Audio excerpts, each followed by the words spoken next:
Assalamualaikum warahmatullahi wabarakatuh. Seperti yang sudah kita bahas di pertemuan sebelumnya, yaitu tentang sistem ekskresi manusia, di mana sistem ekskresi manusia ini adalah sebuah sistem yang mengeluarkan zat-zat sisa metabolisme yang ada di dalam tubuh. Jadi di dalam tubuh kita ini terdapat beberapa zat yang sudah tidak terpakai. Maka jika zat-zat yang tidak terpakai atau hasil dari metabolisme ini dibiarkan di dalam tubuh dan tidak dikeluarkan, maka itu akan mengganggu kesehatan dari tubuh manusia. Maka dari itu, kita diciptakan sudah lengkap dengan sebuah sistem yang namanya sistem ekskresi, di mana sistem ini akan mengeluarkan zat-zat sisa metabolisme yang ada di dalam tubuh manusia dengan 4 organ penyusun dari sistem ekskresi manusia. Organ yang pertama itu yang sudah kita bahas juga, yaitu ginjal. Nah, ginjal ini mengekskresikan atau mengeluarkan urin. Jadi pembuangan atau pengeluaran dari ginjal itu urin. Nah, untuk organ yang kedua yaitu kulit, di mana kulit ini mengekskresikan atau mengeluarkan keringat dan juga hasil dari ekskresi. Organ yang ketiga yaitu hati, hasil ekskresinya yaitu empedu. Nah, hari ini kita berlanjut ke organ sistem ekskresi selanjutnya, yaitu tentang organ sistem ekskresi paru-paru.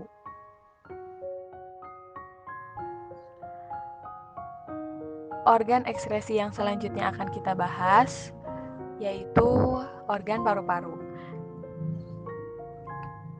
Sebetulnya organ paru-paru ini kita juga sudah membahas pada materi tentang sistem pernapasan. Tetapi selain berfungsi sebagai alat pernapasan, paru-paru juga berfungsi sebagai alat ekskresi. Hasil dari ekskresi atau pengeluaran dari organ paru-paru yaitu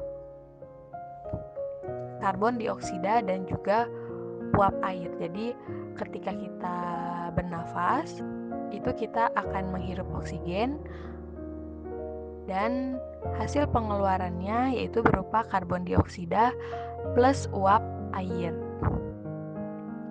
Nah, dalam satu hari uap air yang kita keluarkan itu bisa mencapai 340 ml air. Cukup lumayan banyak, tetapi kita tidak terasa ketika kita mengeluarkan uap air.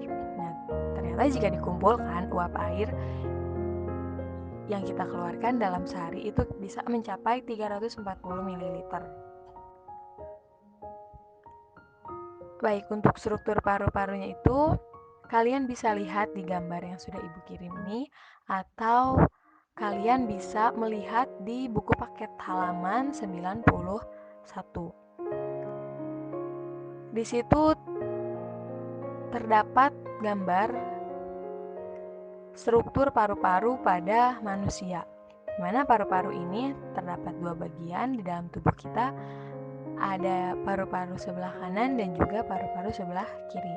Jadi bentuk kita ini memiliki paru-paru sepasang, kanan dan kiri. Nah, paru-paru ini dihubungkan atau ada yang namanya batang tenggorokan. Batang tenggorokan ini namanya trakea.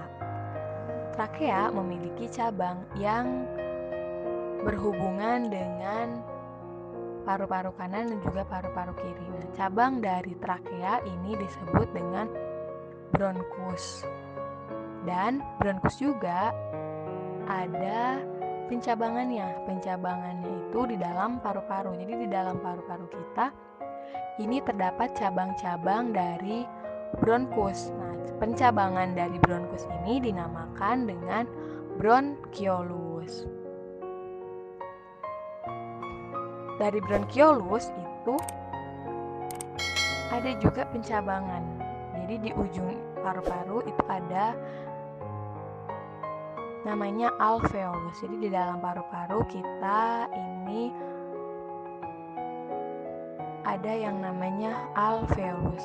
Alveolus itu terdiri dari pembuluh darah menuju jantung yang kaya akan oksigen, dan juga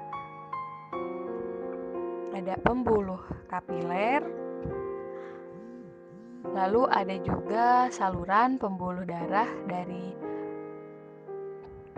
jantung, dan yang ini kaya akan karbon dioksida. Nah, alveolus ini merupakan tempat pertukaran antara gas oksigen atau O2 dengan gas karbon dioksida CO2. Jadi ketika kita menghirup napas atau ketika kita bernapas, kita menghirup yang namanya gas oksigen. Lalu di dalam alveolus itu